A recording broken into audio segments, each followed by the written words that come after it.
Oi pessoal, como é que vocês estão? Tudo bem? Eu me chamo Gustavo, eu sou aluno do curso de Licenciatura em Ciências Biológicas aqui na Universidade Federal do Espírito Santo e a gente está aqui para falar com vocês um pouco hoje sobre os impactos, vulnerabilidades e adaptações relacionadas às mudanças climáticas aqui no nosso estado, do Espírito Santo. As mudanças climáticas são um dos maiores desafios globais da atualidade, afetando não apenas o equilíbrio ambiental, mas também a organização socioeconômica das sociedades. Elas resultam principalmente do aumento da emissão de gases de efeito estufa, que intensificam o aquecimento global e provocam alterações em escala planetária.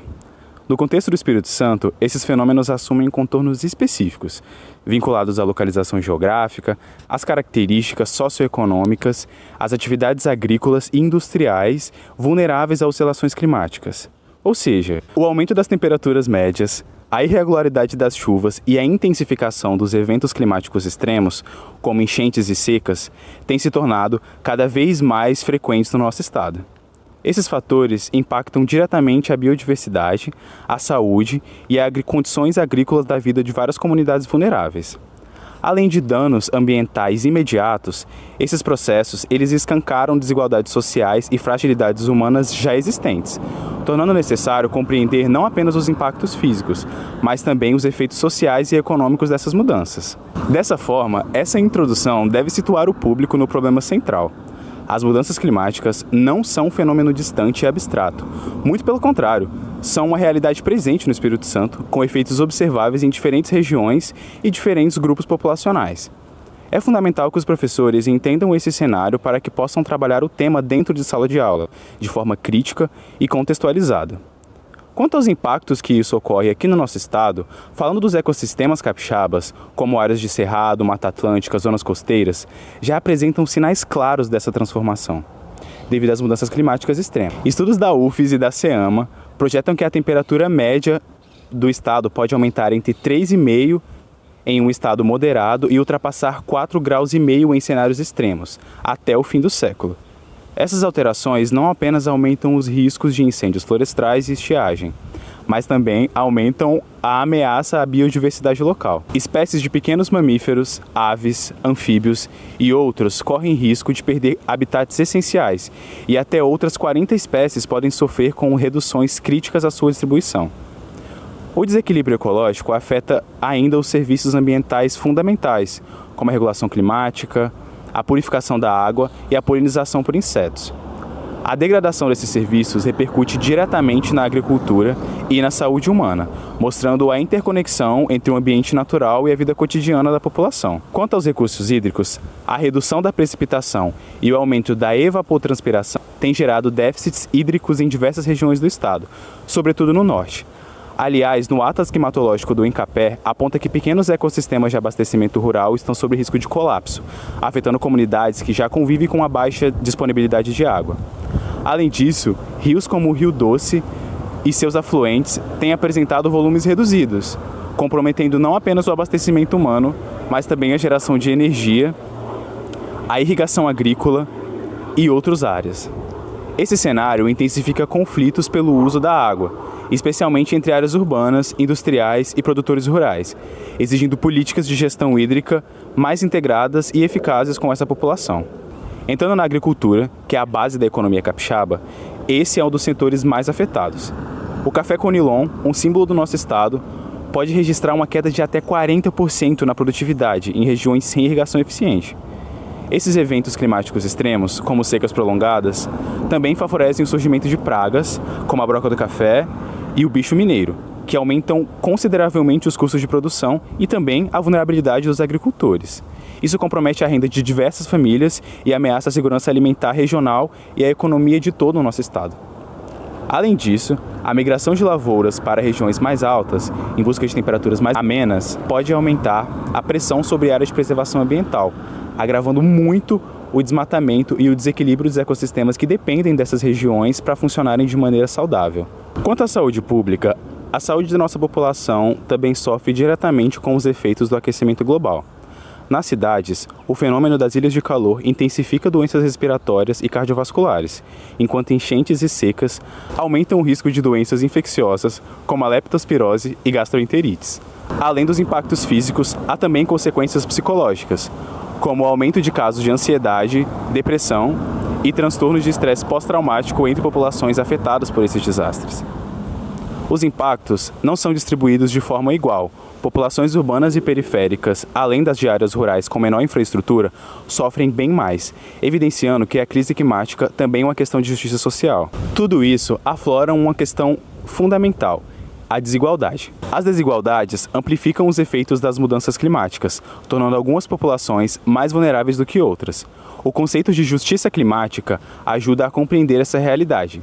Grupos em que menos contribuem para o aquecimento global são, paradoxalmente, os que mais sofrem com esses impactos. Esse quadro é evidente. Estima-se que aproximadamente 325 mil pessoas vivam em áreas de risco de deslizamento e erosões, muitas delas em comunidades pobres e em contextos marginalizados, com pouco acesso a políticas públicas de prevenção e adaptação. As desigualdades aparecem em diferentes dimensões. A desigualdade econômica se reflete tanto no campo quanto na cidade.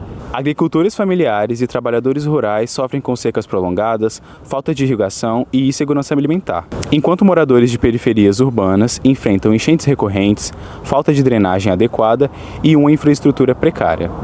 A desigualdade de gênero também se manifesta de forma clara. Mulheres, sobretudo em áreas rurais, acumulam responsabilidades ligadas ao cuidado com a família, além da produção agrícola, mas dispõem de menos acesso a recursos e direitos, o que reduz sua capacidade de adaptação. Outro ponto importante é a desigualdade racial. O racismo historicamente limitou o acesso de comunidades negras, quilombolas e indígenas a recursos e educação e políticas públicas.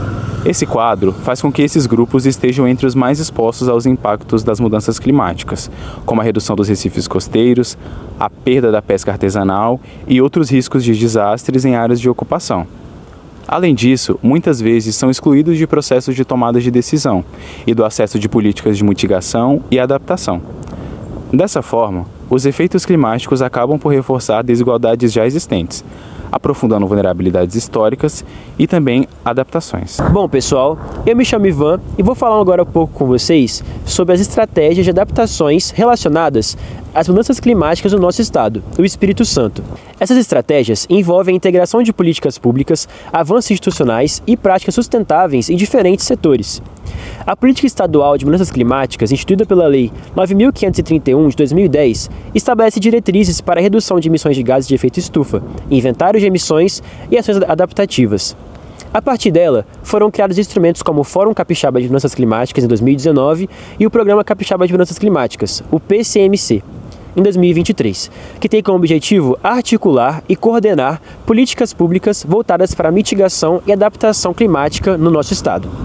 No setor agrícola, o Espírito Santo aderiu ao Plano ABC+, que incentiva práticas de baixa emissão de carbono, como o plantio direto, a recuperação de áreas degradadas e o uso de técnicas mais eficientes de irrigação. O zoneamento agrícola de risco climático também desempenha papel essencial, orientando agricultores sobre os períodos de plantio mais adequados a cada região e cultura, reduzindo riscos e prejuízos econômicos.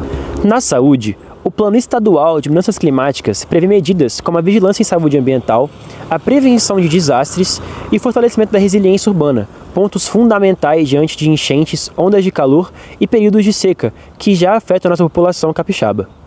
Outro destaque é o Instituto de Estudos Climáticos do Espírito Santo, que oferece modelagens climáticas, cenários futuros e mapas de riscos, que apoiam a tomada de decisões estratégicas. Essas informações fortalecem o planejamento intersetorial e antecipam ameaças climáticas. Além disso, a participação do Estado em pactos internacionais, como o Race to Zero e Race to Resilience, reforça o compromisso em alinhar-se às metas globais de neutralidade de carbono e resiliência.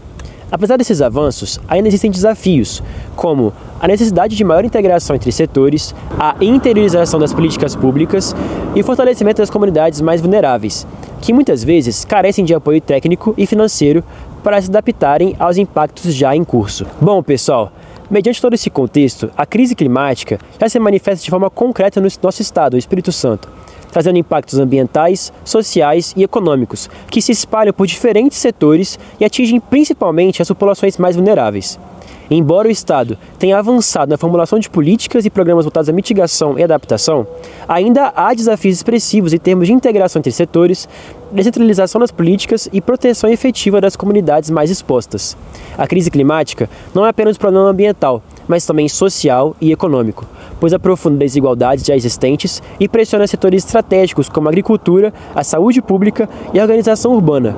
Enfrentar esse cenário exige mais do que diagnósticos e planos, demanda ações coordenadas, compromisso político e investimentos contínuos em adaptação. É fundamental fortalecer a capacidade local de antecipar riscos, mitigar impactos e transformar vulnerabilidades em oportunidades para um desenvolvimento mais justo, sustentável e resiliente.